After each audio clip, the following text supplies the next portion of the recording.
Hi, Jeremy Cordeaux in the Court of Public Opinion. I'm just on air here to let you know that we'll be live streaming the Court of Public Opinion every Friday between 9 o'clock and 12 on jeremycordeaux.com. Please join us. We'd love to have you.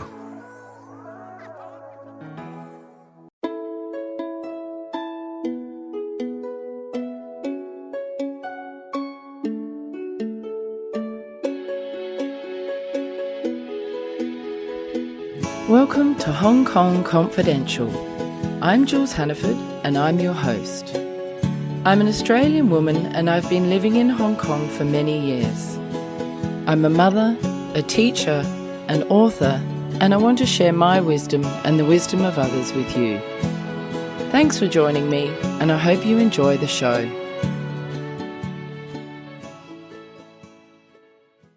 Hi Confidants, I just want to tell you about a book that I've written called Fool Me Twice. It's my memoir and it's a story of how I was scammed and assaulted while online dating. It was a difficult book to write because I really had to overcome the shame of my choices. But I wanted to do it so that I could help other people not get caught in the same trap that I was. At the end of the book, there are a whole lot of suggestions of what people need to look out for and how they can date safely online. My book is available on Amazon and Barnes & Noble online, and it's also in Hong Kong bookstores. Here is a promo for my book. I hope you enjoy it. From life on a farm in rural Australia, where wide open spaces made a young woman yearn to know what was beyond her country town. She moved to the city, became a mother, and found her dream career which took her across the world. But still, something was missing. In her search for love, she traveled far, trusted deeply. She wanted so badly to find someone that she almost lost herself in the process and learned some hard lessons along the way. Fool Me Twice, a new memoir by Jules Hannaford. Available on Amazon. Today I'm here with Valentina Tudose again. Hi Valentina, thanks for joining me today. Hey Jules, thanks for having me again. I know you're my first guest to come for 3 visits, so that's really fantastic. I'm getting used to this. For the listeners out there, Valentina's been interviewed twice already on Hong Kong Confidential. The first one was episode 2, Happy Ever After, about dating and relationships and her work as a dating and relationship coach. And then the next episode was episode 42, Let's Talk About Sex, which is my second most listened to podcast out of all of them. So congratulations. I think people like to hear about sex, Valentina. There's a saying that sex sells. I think it sells everything, including podcasts. I think so. Today, we're here to talk about open relationships. So, Valentina, what is an open relationship? The actual definition of an open relationship is the kind of relationship where partners can have consensual, conscious relationships with other people with everybody else's consent. And is that the same as polyamory? Is that the same meaning, or is polyamory something different? Polyamory is more, I would say, of an umbrella term. So in my personal interpretation of the words, because obviously words are imperfect in this world, polyamory is the practice of engaging in multiple consensual relationships. Open relationships tend to be part of polyamory, but they tend to be limited to sexual relationships. In the broader definition of polyamory, people can have multiple loving relationships with different partners. So meaning that, it's the opposite of monogamy. In a monogamous relationship, a couple has exclusivity on the emotional, intellectual, personal, physical, and sexual level. In a polyamorous relationship, that exclusivity is expanded to multiple partners. So you can actually be in love with 2 people, 3 people, if you're so inclined, and not be jealous and be sexually involved or not sexually involved with the other partners. That's so interesting. I didn't know this. So that's really interesting. So let me summarize that. So an open relationship is where you're having one whole relationship with somebody, but you have intimate relationship or sex with other people. Whereas polyamory is where you have multiple relationships. So it's more than just sex with other people. Exactly. So the difference is in monogamous relationships in general, we limit our sexuality to one partner, right? We make it exclusive. We say, okay, you can do whatever you want, but don't sleep with other people. In open relationships, the partners can decide, you know what, maybe our sex life is a bit boring. Maybe we're interested in exploring bringing a third person into the bedroom. Maybe we're interested in going to a sex club, to a swingers party where sex is no longer exclusive, which means that they can actually have sexual relationships to whatever level they're comfortable with other people. These relationships tend to have a boundary around emotional involvement. So a lot of people who open their relationship, they say, okay, you can do whatever you want sexually with someone else, but don't fall in love. Love is just for me. I want to feel like I'm the only one for you. It's okay if you sleep with other people. I'm not jealous about you getting some excitement in that way, but I don't want you to do anything else with that person, like going on holiday with that person, maybe having a child with another person, having a different life. How easy is it to have an open relationship and not develop feelings for the other people that you're having sex with? Not very easy. Yeah, I can imagine that, because sex is such an intimate experience where you're really exposing yourself in many ways, emotionally, physically. You become more vulnerable. And when you let those guards down, then you're more likely to make a connection with somebody, aren't you? Yes, I call sex the relationship glue, because if you are in a relationship and you notice that things are starting to get a little bit distant, the easiest way to reconnect with that person is to actually engage with them intimately in sexual act, because the sexual act brings us so close together, right? It helps us to reconnect energetically with our partners. But sex doesn't necessarily create that boundary. We create that boundary through our attitudes towards sex, where we say sex is just the thing you do with me and you don't do it with others. It means that I have something special.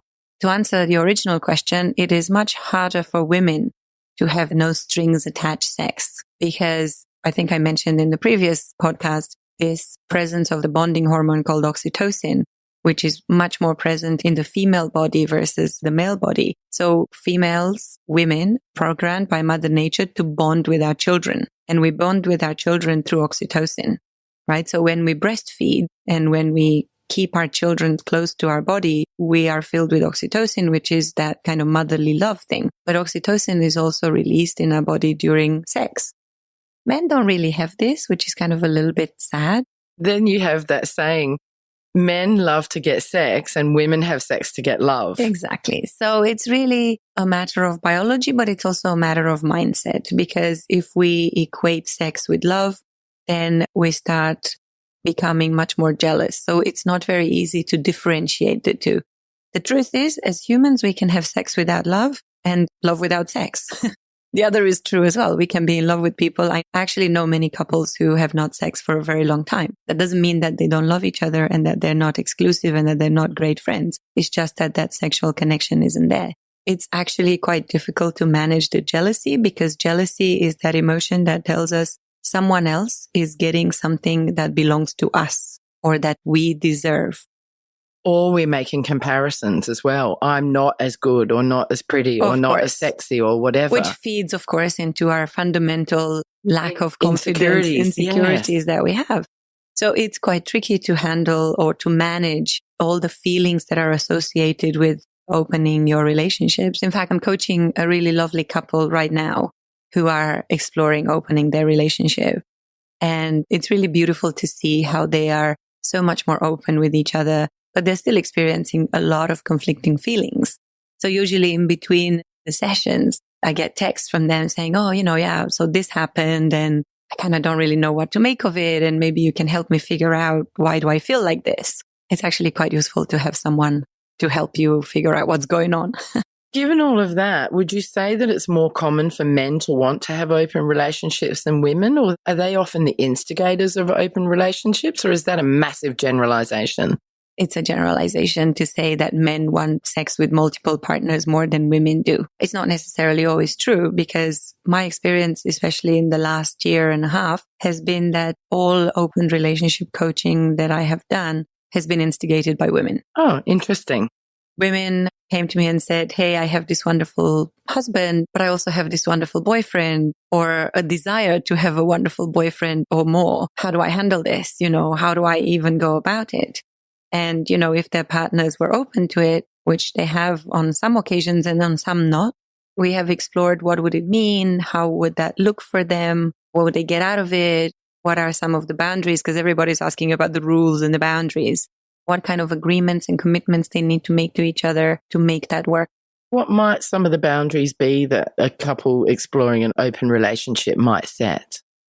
Well, it depends on how insecure or secure they are in their relationship, how long they've been together, what are their values, if they fully aligned on every other side of their life. But when you first open your relationship, one of the first rules is don't fall in love. You can't fall in love with someone else. Other boundaries are maybe related to how far it would go. Sex is obviously a very fluid thing. And sometimes people who explore open in relationships, they don't necessarily want to go all the way.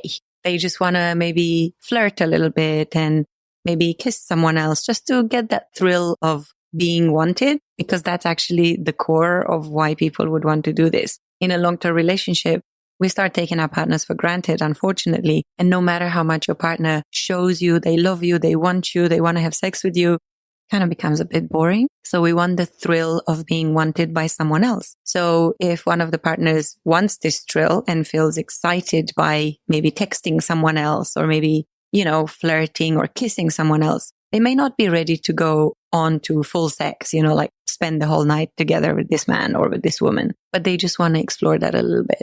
And it's kind of an interesting journey for both of them to see how far do we go. Once you get a little bit more settled into knowing that your partner still chooses you, still wants you, that them enjoying sex with another person isn't actually taking anything away from you as their, let's say primary partner, then you can relax these rules a little bit and to say, okay, well, if you want to stay the whole night, you can stay the whole night. He's not going to kill me.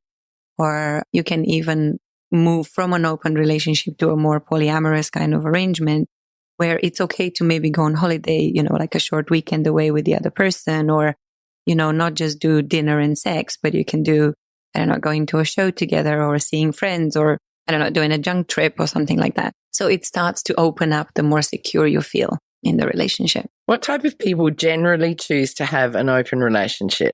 Is there a type? I don't know if there's a type as such, but I think it really depends very much on your upbringing and your values. So if you grew up in a very traditional environment, it is probably less likely that you're going to be so adventurous unless you're a true rebel that wants to go exactly the opposite of what your mother told you. And you grew up in a place where exclusivity was the only relationship model you were exposed to, where even divorce may have been frowned upon or people would have criticized divorcees or something like that. You may either feel that that's the right thing to do and would never, ever even tolerate infidelity, let alone consensual infidelity, so to speak. Or you might choose to say, you know what, all that is absolute rubbish. I'm just going to go and live my life and make my own choices. And if that means being with several women or being with several men, that is something that I take responsibility for.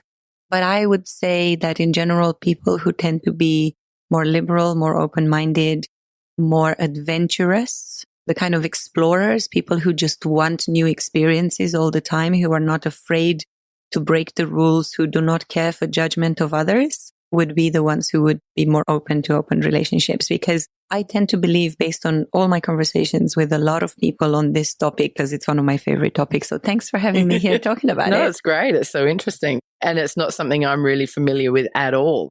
At the bottom of our heart, we all kind of wonder whether we are totally monogamous. We are raised to be monogamous because society has decreed that that's the model that works best for so many reasons and for so many centuries, so to speak. But at heart, we're all kind of thinking right now, since we live in a world of self-actualization where our personal happiness has become more important to us than kind of playing it by the rules and making sure that people don't judge us. These days, people care a little bit less about judgment, thank God, and much more about personal satisfaction. So a lot of people wonder. A lot of people think, wow, wouldn't it be nice to actually have a little bit more freedom? Not everybody is willing to go and explore that freedom, even if they had it. And I know for a lot of people, even if they in their heart may have asked themselves, someone at work, for example, is flirting with me. What would it be like to go on a date with this person? Because I haven't been on a date for 15 years. And it kind of feels good when someone likes us in that way again. That is not our husband.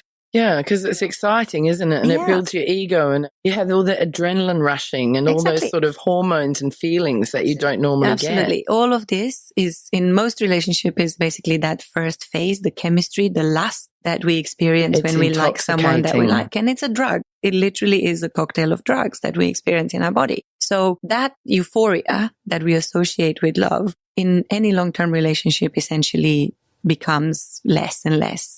After 2 years, after 3 years, after 10 years, you kind of look at your partner, even if it's Brad Pitt, still, like my Angelina left him. Yeah, my husband, Brad, but everybody says, oh my God, Brad Pitt, right? So when that euphoria decreases, when we feel that when someone else pays attention to us, when we feel the attraction, which is a physical thing, sometimes we don't choose who we fall in love with. Right? It just happens. You talk to someone and they're nice and you think you're friends and all of a sudden you really want to rip their clothes off. Often people are very conflicted when that happens. I work with a lot of people to help them understand how that happens when they've been in these situations. And it really can be quite challenging for people to understand what's going on. In polyamory circles, this is called new relationship energy, NRE. And we experience this when we are in an open relationship. Of course, you are in love with someone. When we get a lot of attention from someone else, it is inevitable to feel this rush of lust, of hormones, of attraction, which in polyamory circles is called new relationship energy, NRE.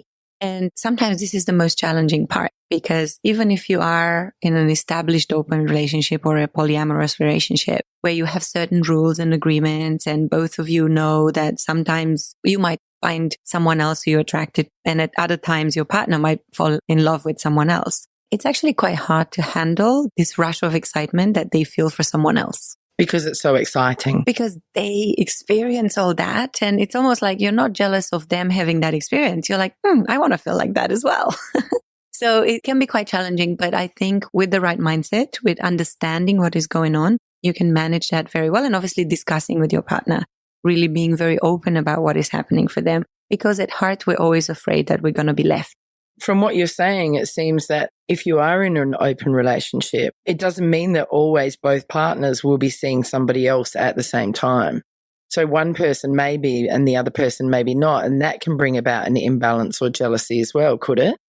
Yes. From, again, my own experience and that of many clients that I work with, it is actually easier for women to find alternative partners for obvious reasons.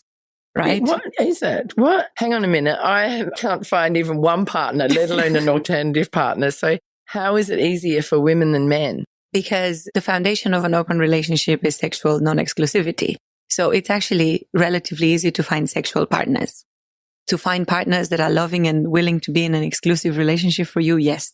That's much harder. Right. Okay. Right. So it's easier to find. But this is why Tinder exists, right? It's like literally at your fingertips. I could have 5 dates a day if I wanted to just have sex with 5 men, right? That's not difficult. And a woman who is already in a committed relationship is a bit of a gold mine for somebody who wants a no strings attached relationship. Ah, yes, of course, because there's no pressure. Yeah. Right? So a woman who is no danger. Exactly. A woman who is basically not allowing herself to fall in love, to become a drama queen, to chase you, to want your attention all the time, because she already has a lot of those needs met by a partner who is at home with her and who is willing to let her, have the freedom that she wants, is an ideal relationship for commitment phobic men.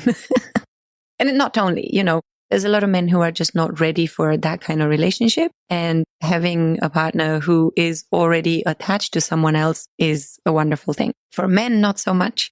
Because women by nature want a more committed relationship. It's actually harder for a man to say, hey, I just want to be with you for sex and for fun, but I already have a wife at home that I give all the other parts of me to. So there is this imbalance that sometimes I've noticed with some of my clients, that after a while, after trying this experience and the women going out there and having a great time and finding lots of options and exploring everything that they wanted to do, this husband's like, well, I'm kind of running behind and I'm not really sure how it's going to work out for me. I don't know where to start. I don't know where to find these partners. I don't know, if I'm out with the boys and I meet a girl that I like, I don't really want to just jump on her because I don't know what my friends are going to say and all that. So there's a whole bunch of different considerations. But yeah, this can cause issues. And sometimes couples decide to become exclusive again because this imbalance creates a lot of discomfort. Have you seen having an open relationship break a relationship? Of course it can happen, yeah. It can happen in those situations where maybe both partners are not fully on board with it, or when it comes as a sort of a last resort, when they're hoping that, let's do this just to give each other some freedom, to give each other some time, to see if opening your relationship can have obviously multiple levels of impact.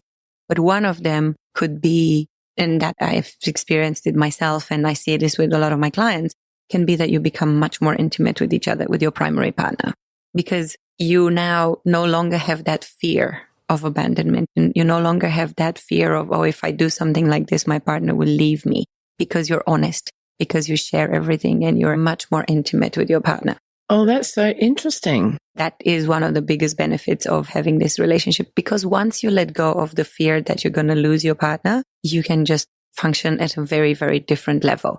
And once you learn how to manage your jealousy and this expectation that your partner is only yours and they cannot have fun or they cannot experience pleasure with anybody else but you, even though in some cases you're not actually giving them all the pleasure that they want because you're just maybe not into the same kind of things, it opens up the door to a lot of really wonderful experiences that you can have as a couple. And I don't mean swinging. I don't mean having sex with other people together, although that's what a lot of couples actually like to experience. But it's just knowing that your partner has a great experience, even though that experience doesn't come from you. It can actually enhance your relationship and it can make sex better for you and your partner. Absolutely. So you've actually experienced this yourself and you've had open relationships, or you're in an open relationship now? I was in a 19-year relationship with my partner, and 10 of those 19 were open. How was that to start with for you? What was that like? Was that your idea? Were you on board straight away? For us, it happened because we discovered that we were both sort of interested in other people. So we did start in the wrong way, I would say. But that's kind of everybody tries that way. Like, you fall for someone else, or you kiss someone else, or, you actually have an affair with someone else. So we both did it. And then when we talked about it, we said, okay, well, actually, why are we hiding? Because neither of us was ever jealous. Neither of us kind of felt that sort of jealousy for us. Even when there was an affair?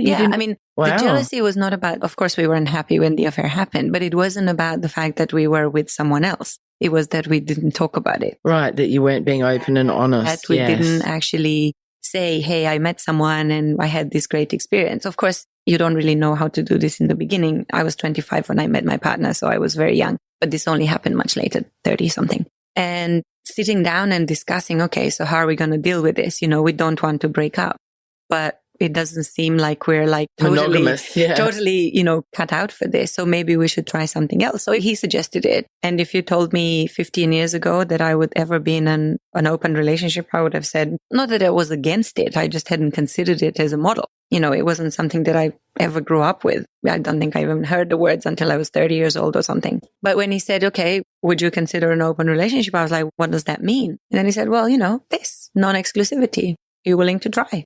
And of course, in the beginning, we're like, okay, but not fall in love. Let's not do this. Let's not do that. So we agreed on some rules, which of course we ended up changing as things moved on and as we became a lot more open about this and more honest. And, once you say something to your partner and they react positively, once you say, oh, I'm going to go on a date tonight, and they go, okay, have fun, instead of who's this? What are you doing?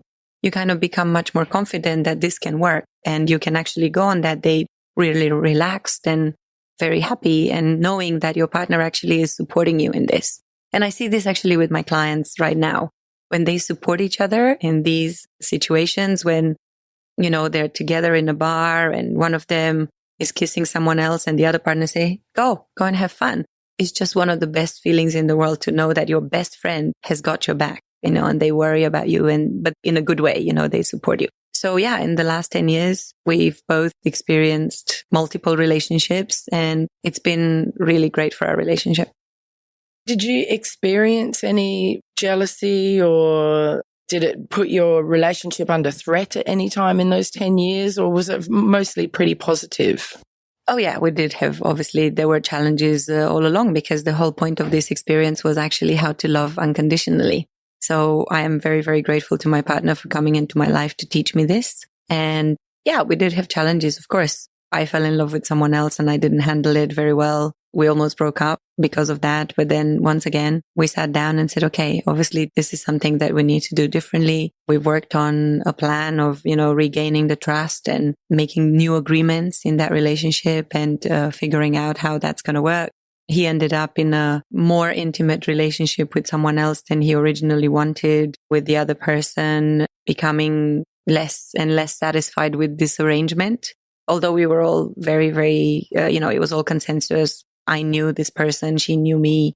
We sometimes hang out together. Wow, that's weird, isn't it? Is that weird? Not for me, actually. For me, it was totally fine. For her, it was very weird, actually. Did she feel jealousy, do you think? I think, it's very difficult to be, we never thought of it that way. But, you do have a primary partner in a polyamorous relationship, is the partner that you live with. If you are in a relationship when you engage in this, you will have a partner that has been there all along kind of thing, and you don't want to leave. It doesn't mean that any new partners that come into your life are temporary, but you have to choose where you live. It's not a commune. It's not like we're all going to live together and they do live happily.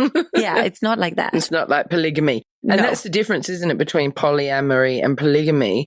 Polygamy, they have like extra wives, and it's the idea of marriage, like being that's marriage, legally married, right? And that's illegal. Polygamy is illegal. People are not allowed to have, and I think that's a good thing, by the way, because obviously marriage comes with a lot of responsibilities. And if you are not able to fulfill those responsibilities, well, then you shouldn't marry even one person, let alone 2 or 3 or 4. But of course, those cults that are much more into having one leader and multiple women, in the Muslim culture, men can only have multiple wives if they can afford it. So it's a matter of business. If you can pay, sure, have as many women as you want. Polyamory is not about finances. It's not about financial support or being able to run a household with 7 women. Well, that's the other thing with polygamy. It's all the male gets the extra wives. The women don't get extra men. Exactly. Whereas in polyamory, it's about equality. It's equality and it's consensus and it's everybody knowing what's going on, right? So, of course, I think in this particular situation that I mentioned with my boyfriend and his other relationship, I think after about 3 years, his other partner started to become, I guess, impatient, or maybe she was hoping that eventually he would leave me and he will choose her. He was always very direct and very clear about that. I know he's never promised anything like that, but I guess, we can't help but fantasize in a relationship, especially when we fall in love with someone. So anyway, they had to terminate that relationship because it wasn't working for him. The rules of their relationship were no longer being satisfied. That's interesting. And I imagined if you were going into an open relationship that it might be you have your primary partner and then you maybe have sex with different people, but it's not the same person continuously.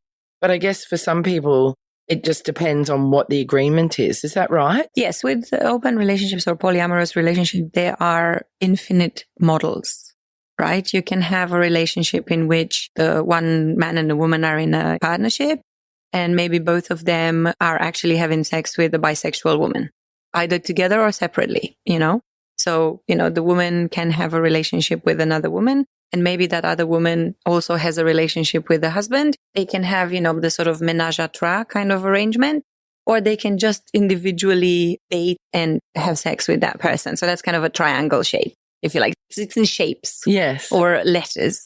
You can have, a W model where, the husband dates another woman, the wife dates another man. So it's like, 2 separate relationships and a relationship between the 2 of them. Right? Which is the primary relationship. Other people might have, foursomes. They may have all sorts of, different shapes. So just to talk about, because I know this very clearly, my boyfriend at one point was dating 3 other women. So it was our relationship, but then he had 3 other partners and I was dating 2 or 3 other partners as well. So that's whatever, so that was a whatever spider. shape, That's whatever a spider. shape you want to call it, right? That's a spider shape with one leg missing. Exactly. It's whatever works for you. Other times people just say, we have this relationship and I'm not actually interested in having another relationship, but you can have another relationship with someone else. And I know couples who maybe the sex life of a couple is not great. Maybe the man suffers of some, sexual dysfunction or maybe inability to have children and they really want to have children. So then it's perfectly possible that they negotiate an agreement whereby the wife has another relationship with another man. Maybe she gets pregnant by the other man. Sometimes they even live together with two daddies and a child and all that. Wow. Oh, really? It's just whatever's possible. I mean, it really, all options are open, right? As long as you don't care so much about what other people think, because from my experience, I was actually going to say this earlier, but I got distracted. We consider it, everybody's kind of thinking, oh, wouldn't it be fun to do something like this? But then we think, oh, no way. But if my neighbors found out, or, what if I had all these guys visiting me at home and the security guards would judge me? Or what if my friends found out? This actually comes up a lot with the couples that I'm coaching. They say, yeah, but I'm not really sure. What if our friends judge us? What if we told our friends that we have opened our relationship and maybe they're going to see me kissing another guy or they're going to see my husband kissing another girl? What would they think, And for me, it's always been the opposite. For me, the reason I've always talked to people about my open relationship is because Hong Kong is a ridiculously small place. And if someone saw my boyfriend with someone else, I didn't want them to think, oh, what a cheater, what an asshole. So I said to my friends, if you see my boyfriend with someone else, he may be holding someone else's hand, he may be kissing someone else in public, just know that I know about it. And you don't have to worry about what is the right thing to do. Yeah, and that takes the pressure off your friends, isn't it? Yes, because I hear this a lot from a lot of people going, oh, so I saw my best friend's husband with someone else. What do I do? Do I tell her? I don't want to interfere with their relationship. I don't know if she knows or not. If I tell her, will I create more heartache for her because maybe she's just blissfully unaware and she doesn't want to know? Actually, one of the most common forms of open relationships is a don't ask, don't tell arrangement, where they have this unspoken agreement that you can do whatever you want as long as you keep it out of my face, right? So they don't want to know who they're out with, when they're going out, when they're having sex. Sometimes they just know it's going on, but don't talk about it. Sometimes a lot of women know that their husbands are naughty, maybe when they travel, maybe, when they go out with the boys, but because it makes them feel better not to know, they just go, I don't want to know about any of that. So sure, you can go and sleep with other women when you're outside of Hong Kong. And that's a rule that they make. And it doesn't mean that it's reciprocated. It doesn't mean that she goes and does the same thing, but it's a form of an open relationship that it's more unconscious, I would say. That's so interesting. Kind of an entry level. Yeah, beginners. Beginners open relationship. What is swinging? How is swinging different to open relationships? Swinging is a form of open relationship, but it's always done as a couple. So it's basically engaging in sexual relationships with others, but only together. So instead of saying, okay, I have a date with a guy and my boyfriend has a date with a girl and we both go to separate places and we do whatever we want to do. If we're swinging, we go together, we meet another couple, we have a foursome, basically. Sometimes it can develop into an ongoing relationship with another couple if you have a really great chemistry, if things are good, if the girls like each other, if the boys are okay with the girls liking each other, because it's rare that the boys like each other. It can actually be an ongoing thing. There's also, of course, swingers parties, all these sex parties where you go and there's lots of couples and then you have to negotiate. Okay, what is it? Can I take your wife into another room and have sex with her separately? Some people, sure, no problem. Other people say, no, I need to be present there because I want to be part of this experience. So again, that's a whole other universe of diverse situation and negotiations. Is it true that at swinging parties, sometimes they all put their car keys in a bowl and you pull out a car key and then you have sex with the owner of the car keys? Or yeah, sometimes it can happen. But I think that was the 70s. It's a bit of an urban myth in some ways. I mean, I think these days people are much more conscious about this. And, that's not my thing. So I wouldn't know. I don't really do sex clubs and things like this, but it's really whatever works for the couple, because there is this, actually, I was just seeing an article earlier today of a word that is the opposite of jealousy, a word that is very commonly used in the polyamory I don't know, in polyamory circles, is the idea of comperson. Comperson is that joy that you feel when your partner is experiencing joy, even if it is with another person. Comperson. So it's like compassion, but comperson. Yes. It's really being happy that your partner is happy, even though that happiness doesn't come from you. So actually in swinging circles, obviously you need to be able to experience compassion rather than jealousy, because seeing your partner being pleasured by someone else and seeing them having a magical experience can actually be really satisfying for you as a loving partner. Wow. Oh my gosh. It's amazing. Yeah. There's so many layers and so many different models. Humans. Yeah, it is. It's really, I guess that ultimately it's really about people being on board, communication and consent, and nobody getting hurt or harmed. Exactly. And actually, I find that there's a lot more honesty and a lot more trust needed. And actually, as an outcome of an open relationship, because in monogamous relationships, there is a lot of fear. And out of that fear, we lie. We hide our feelings. We think we do it because I don't want to hurt you, but actually we hurt. And this was my experience as well. When I first had another relationship with someone else, I thought, I don't want to, this means nothing. It is just a one night stand. So I'm never going to see this person again, but I don't want to tell my partner about it because I'm afraid I'm going to hurt them. And as it turned out, I hurt him more by not telling him that it happened, because he valued honesty way more than fidelity. That's interesting, isn't it? So when we talked earlier about values. Yes, I was just going to say, it comes down to values. Exactly. But we don't really discuss this with our partners unless you are coached by me. And then you'll sit people down and say, what are your top 3 values in a relationship? Yes. And top 5, actually. Top 5. Yes. And then you can find out what those, do you know what your values are in a relationship? Yes. Could you share them with us? For me, my primary value is independence, because I really value the idea of me making my own decisions. And I know this is what we call my guiding principle, which obviously makes me a great candidate for an open relationship because, I like to have the freedom to choose. The second value is passion, because I'm passionate about everything and I want to have passion in my relationship. And I don't mean it in the bedroom. I mean it in everything that I do. Fun is another value, communication and generosity. They're great values. Well, they are the ones that I have identified as being core for me. But then there's also values that I want to share with my partner.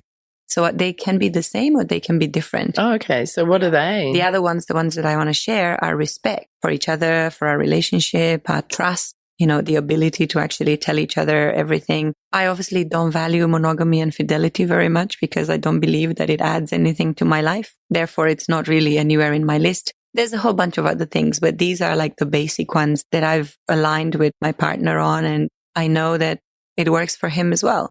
So when you have that conversation with a partner, actually every time I do an open relationship coaching, for example, I don't start with, hey, let's open your relationship. We start with discussing what is the vision that you have for your relationship. Where do you see yourself going?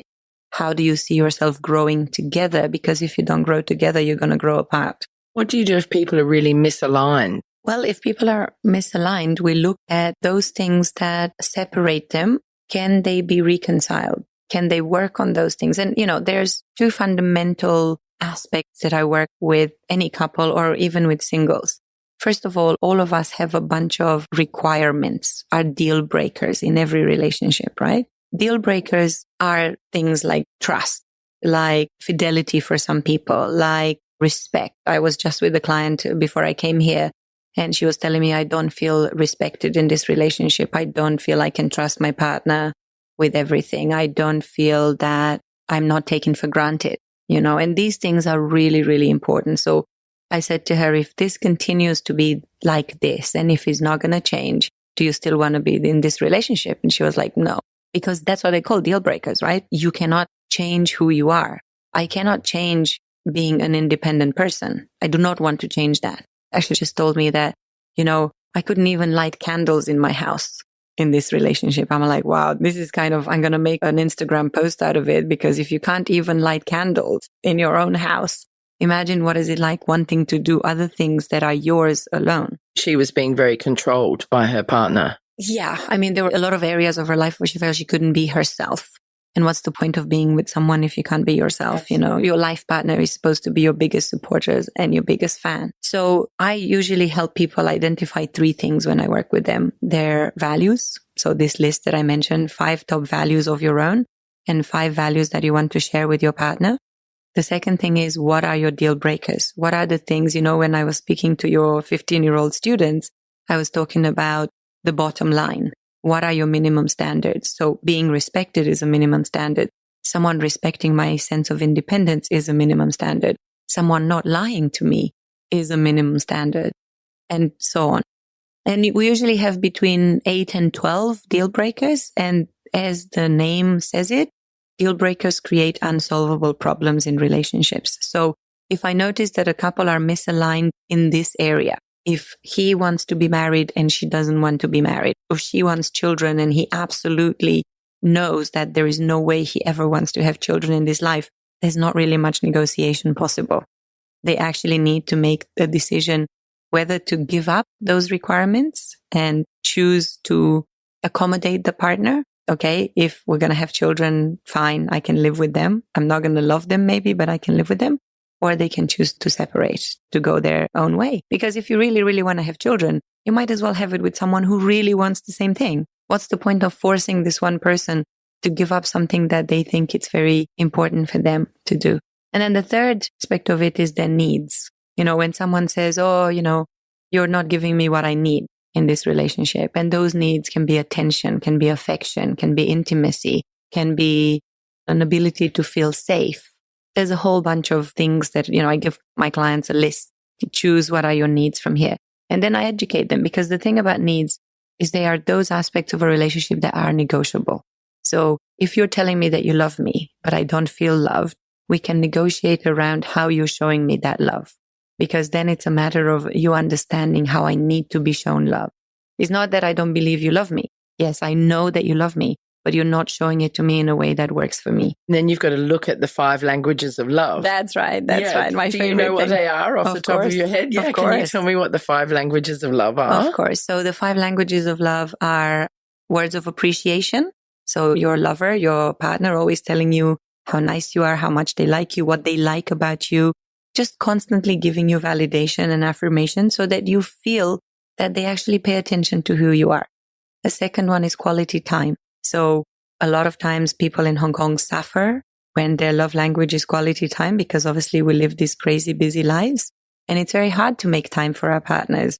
So even on Valentine's Day, I contributed to an article in the South China Morning Post, and I was asked to suggest alternative ideas for how to show love. And one of them is, just take the day off. If you're constantly traveling, if you're constantly away, just put your phone away, put your email, whatever, your computer, your work, forget about that and spend one day with your partner. That, if your partner's love language is quality time, they will appreciate it more than every Valentine's card in the world, every dinner at La Petite Maison or whatever. Quality time is really important. The third one is physical touch. So a lot of people are very physical, right? They like to be cuddled. They like to hold hands. They like to feel the oxytocin that we get flooded with when we actually give someone a hug. When they give free hugs to people, it's just free oxytocin. It's a boost in optimism. Obviously, it's obvious. Most men like physical touch, and often they equate physical touch with sex.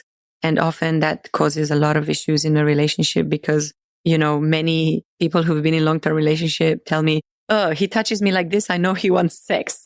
So it's like these little tricks that we learn to understand. The fourth one is acts of service. It means not that you're going to be my slave and wash my feet every day, but you're going to do things for me without me nagging you to do them. So for example, if I've had a really busy day and I'm not going to have time to cook, maybe you just order dinner and surprise me with food at home. Or if I've been running around after the children all day long, once we sit down, instead of putting the TV on, maybe you give me a foot massage. These little things that really show me that you're thinking of me and that you do things for me just can show me 10 times more love than anything else. That's incidentally one of mine. So do things for me. I love you forever. And the last one is gift.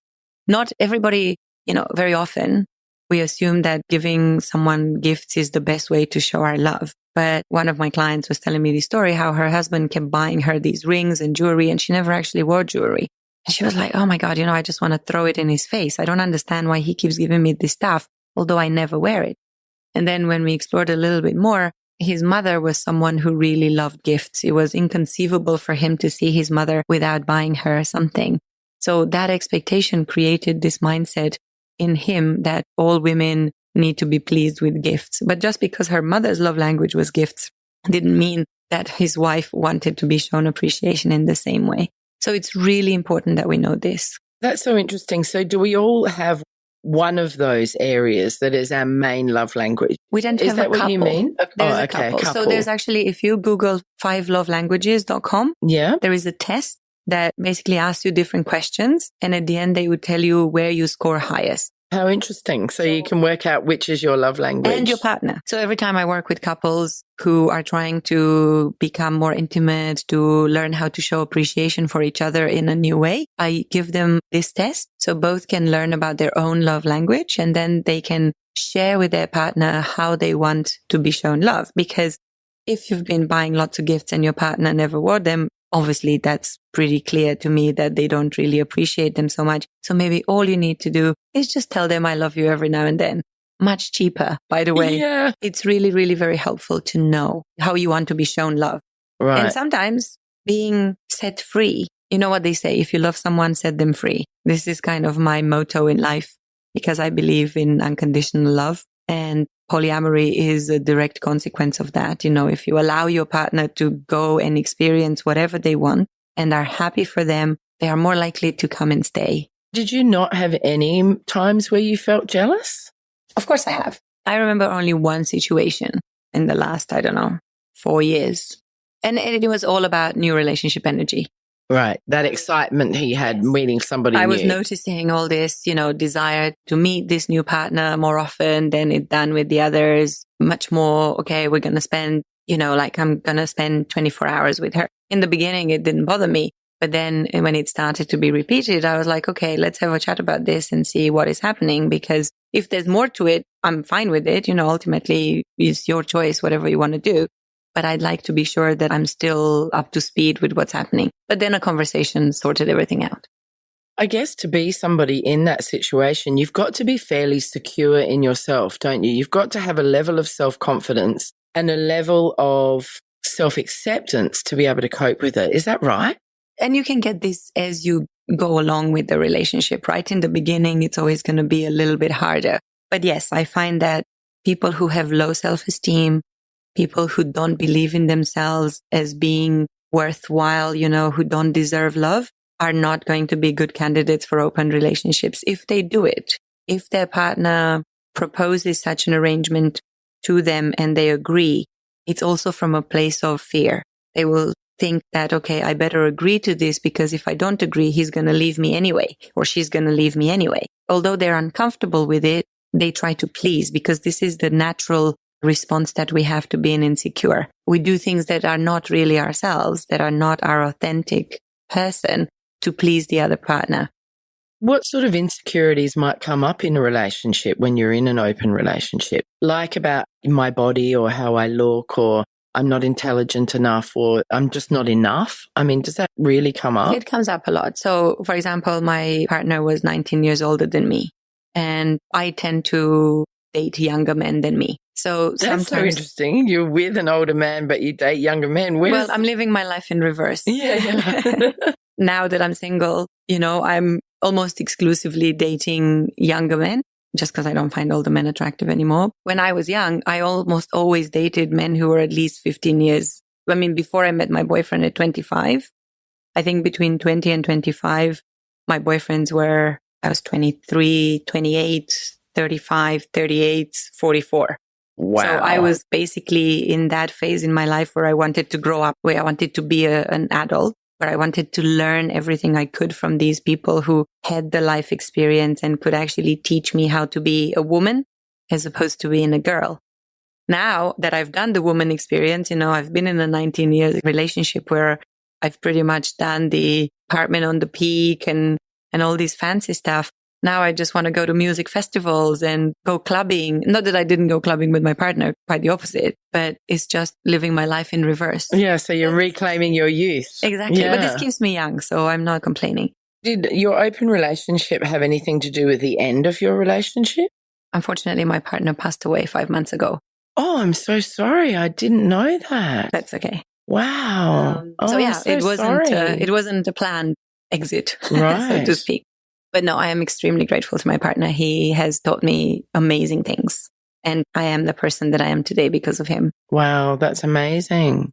That's a story for another day. Yeah. I do want to do a TED talk about what I've learned about unconditional love from opening my relationship and from losing my partner. Yeah. And was that expected? He had cancer, yeah. Right. Okay. Oh, I'm so sorry. I had 4 years to prepare for it. Oh, did you? But at least, we've made those 4 years count. Oh, that's lovely. So we both had all the experiences that we wanted. We were very, very close together. Actually, the open relationship has made us very, very close. Yes. Actually, I've invited his other partners to the funeral and all that. Oh, isn't that lovely? Yeah. I mean, we were extremely open about this. So it's been a beautiful experience. Oh. But yeah, now I'm single and I'm not in a rush to go into a new exclusive relationship simply because I've been enjoying the freedom, variety and the freedom. And of course, well, you sort of had that before anyway, didn't you? I did, exactly. But I guess it's a new dynamic without the long-term partner. It is a new dynamic. And you know what's interesting? Having my partner was a little bit of a shield for me. Now everybody wants to be my boyfriend. And I don't want that. Oh, that's interesting, isn't it? Yeah, it's quite funny. That was your sort of protection. I can't. I've got a partner. Well, yeah, I mean, it never actually came up. When I was very clear from the beginning that, look, I'm in an open relationship. My partner is everything to me in the sense that, I love him very much. We have our life together and I can never imagine me not being with him. Well, except in this situation when he's no longer here. But I guess it reassured the men that I was dating that I was safe and that I wasn't going to go crazy and that I wasn't going to ask them to marry me or get pregnant unexpectedly or something like that. But it also maybe, and I didn't realize this, but I'm realizing it now, stopped them from getting too involved because they knew that it had no future in that respect. Now that I'm essentially available, men, even though women may think that men don't actually want committed relationships, it's happening a lot. A lot of people that I meet is like, oh, can I be special? And they're not necessarily saying, I don't want you to not have other dates. But they're saying, can I be special? Can I be the main one? Can I be the main one? So what's interesting here is given that your partner passed away only 5 months ago and you're already dating again, I imagine yes, that's part of a bonus of being in open relationships. You already had that sort of lifestyle or that experience. So like many people wouldn't feel they're betraying them or they wouldn't feel ready or whatever. Like it must be perhaps easier for you because of that. Being 45 and being single again after 19 years, being back on the dating scene after this length of time can be very, very daunting for many people. I work with a lot of single women in this age range and they tell me, oh my God, I don't even know where to start. The fact that I've actually been dating for the last 10 years and the fact that I already had ongoing relationships have left me in a really privileged position. First of all, I'm a dating coach, right? I have no fear of dating. And I have this belief that there are a million men out there. I don't have limiting beliefs around that. But I also have the dating skills and I have the willingness to explore new relationships in a way that maybe recently widowed or divorced women or women who have not had this experience would find very, very difficult. Sure, because if you've been in a 19-year monogamous relationship, you don't have the skills. You don't, so long ago that you were dating and having sex with different people that it can be incredibly daunting. Oh, I mean, sex with other people can be very weird in itself, but also the fact that maybe you married at 20 and maybe the partner that you've been with for 20 years was pretty much your only partner or the only person that you've actually dated as such. And therefore you have no skills whatsoever. Plus the whole limiting beliefs around age, who's going to want me? How am I going to find someone who's going to match my partner? When I was younger, before I met my boyfriend, I always had this fear, or not fear, but I used to say to myself, oh my God, my current boyfriend is so nice. How am I going to find someone better? I mean, I obviously had a fatalistic view of the relationship, knowing that it will end eventually. But I thought, how am I going to find anybody who at least measured up? Life has fortunately taught me that every single person that came into my life afterwards was 10 times better. So it's been an upward journey in terms of the experiences that I've had from partners. So now I know that whoever is going to be my next partner, is going to be a very lucky person. That's great. What a great attitude, though. We could all take something from that. That's amazing. Getting back to open relationships, do you feel that STIs are a risk? And is that something that people need to discuss and make Absolutely. sure that there's a real agreement around that? Well, if there is one rule that I always insist with my clients that must be there, regardless of any other rules that they might come up with, is in any multiple relationships, you have to use protection. Of course, if you have a primary partner, you can continue to have unprotected sex with them, but it is a responsibility that you have. And it's a huge responsibility when you engage with sex with other people, not to bring anything home. If there's any risk whatsoever, if the contact was a little, I don't know, maybe risky in any way, it is better to test, and for a short period of time after you've had such an encounter with someone else, to use condoms, because the last thing you want to bring home is some sort of itchiness or some sort of, horrible infection. Yeah. So I always discuss with my client, when you have a new partner, it's actually better to talk about your sexual boundaries before you get into the bedroom. A bit like the conversation with the 15-year-olds, right? Have that conversation before. First of all, it helps you have a better sexual connection with that partner because you understand the boundaries. Plus, if you're relatively inexperienced and you want to try something different, it is much better to tell the partner, this is where I draw the line. Because, people don't really know. So first of all, it makes for a better sexual experience, but it's much, much safer from both an emotional perspective, especially if your alternative relationships are quite alternative. If you want to try things that you may not feel comfortable enough in your primary relationship for whatever reason, very often having open relationships allows people to explore parts of their sexuality that they don't dare to explore at home because it's low involvement, right? If you have maybe a few dates with someone, you can tell them that you want to explore being tied up, or that you want to explore a certain type of pleasure, like, I don't know, maybe mutual masturbation or something that you've never tried with your partner. So it's less risk of you being judged, or you care less. If some guy you saw 3 times thinks that you're not good at giving blowjobs, well, whatever, see you later. Who cares, right? Yeah. But if your partner in any way criticizes or is dissatisfied with the way you have sex, and you're not very good at talking about this, because I know most couples don't talk about this and are constantly dissatisfied, I believe that communication around sex is important at any level, Sure. open or closed or gay or straight, whatever. So, And consent is really important of as course. Well, Yeah. absolutely. Yeah. Bottom line. Yes. So do you think open relationships are more emotional work than monogamous relationships, or do you think it just varies? You mean you think harder emotionally? More emotional work. I think they are actually more in the open. There is a misconception that, in my opinion, that in a monogamous relationship or in an exclusive relationship, you know everything about your partner. You actually don't. You make a lot of assumptions about a partner when you've been with them for a long time. If you've been with someone for 10 years, you think you know what they're going to say to everything. In open relationships, it literally opens a new door to that person because they will be open to you. They will be sharing with you things that maybe they would have never shared before. So it takes better communication skills. You have to learn how to listen better. You need to learn conflict management. You need to learn how to be vulnerable, how to create and to sustain emotional intimacy. In my opinion, open relationships help you grow a lot more than monogamous relationships. Yeah, that makes sense. That's really interesting. How does one person bring up the topic with their other half if they'd like to explore an open relationship? What's the best way to go about it? Well, first of all, don't wait until one of you cheats, because that's not the best way to start, although it tends to be the catalyst many times. But that's because that shows there's a need, that there is something in the relationship. Infidelity isn't always the end of a relationship. Infidelity can be the opening of a completely new chapter in your life. If you're familiar with the work of Esther Perel, a famous marriage therapist, she talks about infidelity being that moment, the make it or break it moment in a relationship where you decide whether you're going to build your relationship and start a new phase, or you just drop it and start the same story again with someone else. But usually there is a lot of positive things that can be identified from an affair.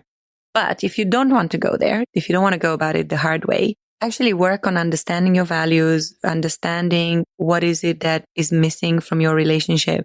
So what I work with a lot of my couple clients on is, where do you want your relationship to be this year? What are some of the things that you'd like to explore in every aspect of your relationship, in sexuality, in communication, in emotional connection, anything like that. And for example, if you wanted to bring things up about this, you could maybe do some online tests. There's a whole bunch of, there's one on my website, which is called a love match test, where you can determine what kind of personality you are from a erotic potential perspective, who you are as a lover. And there's 4 types. There's explorers, there's directors, there's builders, and there's negotiators. Oh, how interesting. And you have basically a primary personality type and a secondary personality type. Explorers are the people who are most likely to be interested in open relationships. Interestingly for me, most people I date are explorer directors. I'm an explorer director, and the vast majority of people I meet and date, they tend to be the same thing, which makes us a great match. Yeah. Which makes it... And is that just pure coincidence? Well, it is, because I'm seeking for certain characteristics in a person, So because I'm very clear about what makes a good partner for me, I immediately screen out people who are builders, would be the opposite of me, because builders are the more traditional family types who don't like exploration and adventure. Explorers are the people who are just going to go and do lots of different things, new things, and explore by nature, right? Builders are the opposite. Let's stay here. Let's have a house. Let's not move anywhere. I think my dad was a builder. Yeah. He never wanted to travel anywhere. Yeah. Negotiators are the ones who are much more empathetic. They're much more making sure that everybody was happy, a little bit like pleasers. Directors are people who are very, let's go and get this done. They're not necessarily the most imaginative. It's a really great place to start. Just say, okay, so what does adventure means to you? What could we explore that we haven't tried that might be of interest? Because having these conversations with your partner is okay, what have we not tried yet that would bring us both to a new level of connection and intimacy? To me is a great question. And that's a great question to have, outside of the sexual context. It's not about sexual exploration, but of course is part of it, because building intimacy through sexuality is perfect. Yeah, but also in relationship, often the spark can be missing, but you can bring it back in many different ways. By getting a mutual hobby together, or traveling together, or going and doing something that you've never done before. Not everybody who wants to bring the spark should bring another partner in the bed. That is not the answer. Yeah. I hope that people do not listen to this thinking that's what I believe. It is definitely not the answer for a lot of people, because there are many, many other ways that you reconnect, that you can use to reconnect with your partner. And it's usually about revealing more about yourself. It actually starts with you being more honest, being more open, being more vulnerable. Because when you are more open and vulnerable, your partner will also feel safer to reveal stuff about themselves. So this idea of radical intimacy, which means we tell each other everything, because it's going to hurt us more not to say than the things that we can say. Because when you trust your partner fully, there is nothing they can tell you that will hurt you if they tell you. Wow, that's awesome. It's hard to get there though. Yeah. So being in a what I call radical intimacy relationship takes a lot of work. What do you think society's views are towards open relationships? Well, I've been on Hong Kong radio talking about this, so I think the society, even in Hong Kong, is starting to change a little bit. And Hong Kong's a fairly conservative society, isn't it? Very conservative. Our friend Noreen. Yes, and we've Karen both been with Noreen on RTHK. Exactly. So they have a lovely show where they talk about this stuff. So I'm hoping that more people are doing this. Interestingly enough, after I did this podcast with Sarah Tang on polyamory 2 years ago, almost a year and a half ago, we've had a lot of feedback from a lot of people saying, oh my God, I'm so glad that I'm not the only one. Oh, because they felt they were alone. And after they heard your podcast, they're like, oh, yes. So actually, there's a community. I believe that open relationships or polyamory happens a lot behind closed doors. And people aren't talking about it. Yes, because people are worried about the judgment. Mm-hmm. But what if we didn't care about judgment? What if our friends were like, good on you? Because I know a lot of my friends would never have considered an open relationship. But every time I mention this, I've never, ever felt judged. Nobody ever told me, oh my God, you're terrible, or I can't believe you're doing this. Nobody. Everybody was like, wow, good on you. I'm happy you can do it. I couldn't do it, but that's okay. Yeah. Because I'm not saying you should do it. I'm just saying that if you feel that there is something you want to explore, work on your relationship to get to that point where you can have this honest conversation with your partner and respect that if they say no, then you need to choose between being monogamous for their sake because they don't feel comfortable with that idea, or working on making that fun and interesting for them. One of the couples that I'm working with, the woman is the one who instigated or initiated the conversation. And the husband wasn't exactly on board to start with, or he wasn't like, yeah, sure, let's go for it. But he thought, you know what? What have we got to lose? So he had to go. He said, what have we got to lose? Let's try this. Let's see how it goes. And do you know whether he's happy with it or? Yeah. Oh, yes. Wow. They're exploring it. They've had different experiences. Of course, it's challenging, but it's also very interesting to see them go through this journey. Oh, that's so lovely. Oh, I love them. Yeah, that's so great to hear. I literally look forward to the sessions with them because we have so much fun together and they have all these experiences that are bringing up so many things. And they're a beautifully aligned couple. Yeah. They're like everything. They're so close in the way that they think about life and raising their children and the way they want to do things. And this was always that little, we're not quite sure. And it would have been a shame, I feel, for them never to explore it. And either when the lady first came to me, she said, I really wish I could stop this part of me that wants something I cannot have. And I said, well, what would it be like for you to imagine living for the rest of your life without your left arm? Would you be happy? She said, no. It's like, well, shutting down that part of you that wants to experience passion and excitement and validation from the outside is like cutting off your arm. And wouldn't it be easier if you actually had this conversation with your partner? If he says no, then at least sure, I don't want to hurt him. I choose to be with him. And that's a conscious choice that I made. But if I do it without even opening the conversation, maybe I'll regret it for the rest of my life.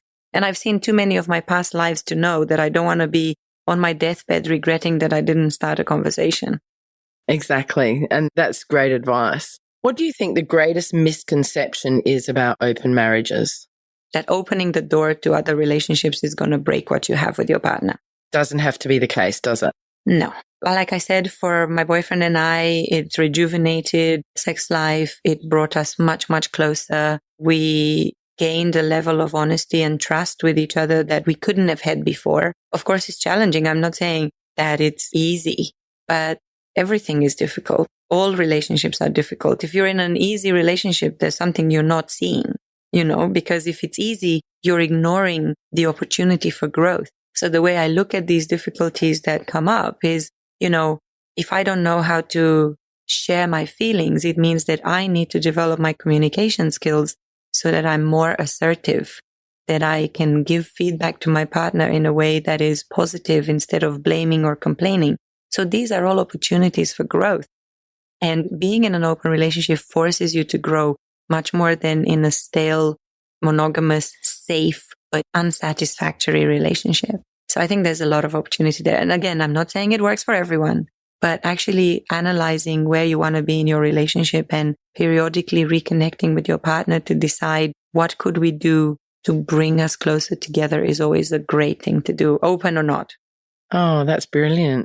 Valentina, if anybody out there listening would like to get in touch with you for dating and relationship advice, to have a dating and relationship coach, to talk more about open relationships or actually any aspect of sex and relationships because you're a sexpert, how can they get in touch with you? Your company's called Happy Ever After. Yes, Happy Ever After, not Happily Ever After, just to be sure on that. My website is happyeverafter, all in one word, .asia, not .com.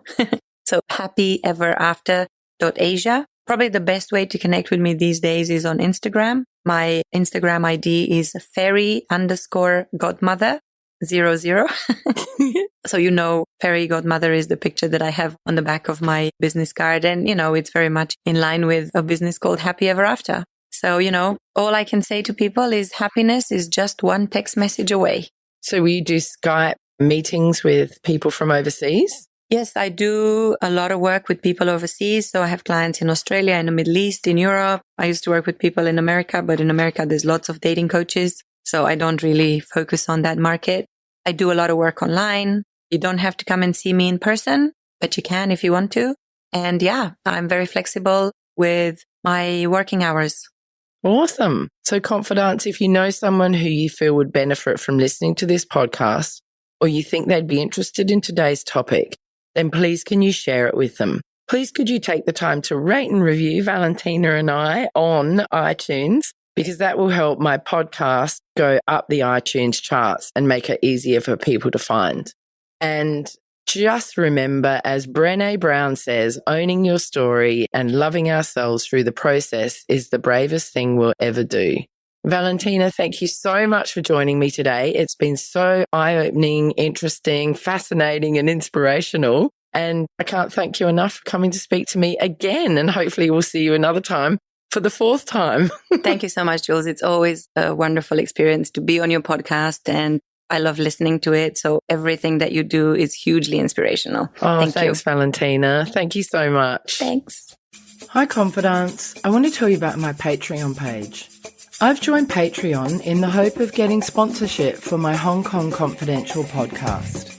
Patreon is a great way for my listeners to get on board and sponsor me with monthly payments, and that goes towards my production costs and rewards for my members. If you're interested in checking out my Patreon page, please go to patreon.com and search up Jules Hannaford or Hong Kong Confidential. I would really appreciate you visiting my page.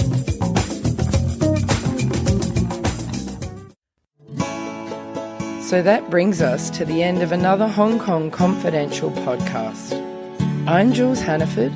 Thanks for joining me, and I hope you'll be with me again next week. If you enjoyed today's podcast, please can you go to iTunes to rate and review it. I would really appreciate your feedback. You can email me at jules@hongkongconfidential.net, and you can find me on Facebook and Instagram at Hong Kong Confidential. If you'd like to hit me up on Twitter, it's at Jules Hannaford. I would love to hear from you.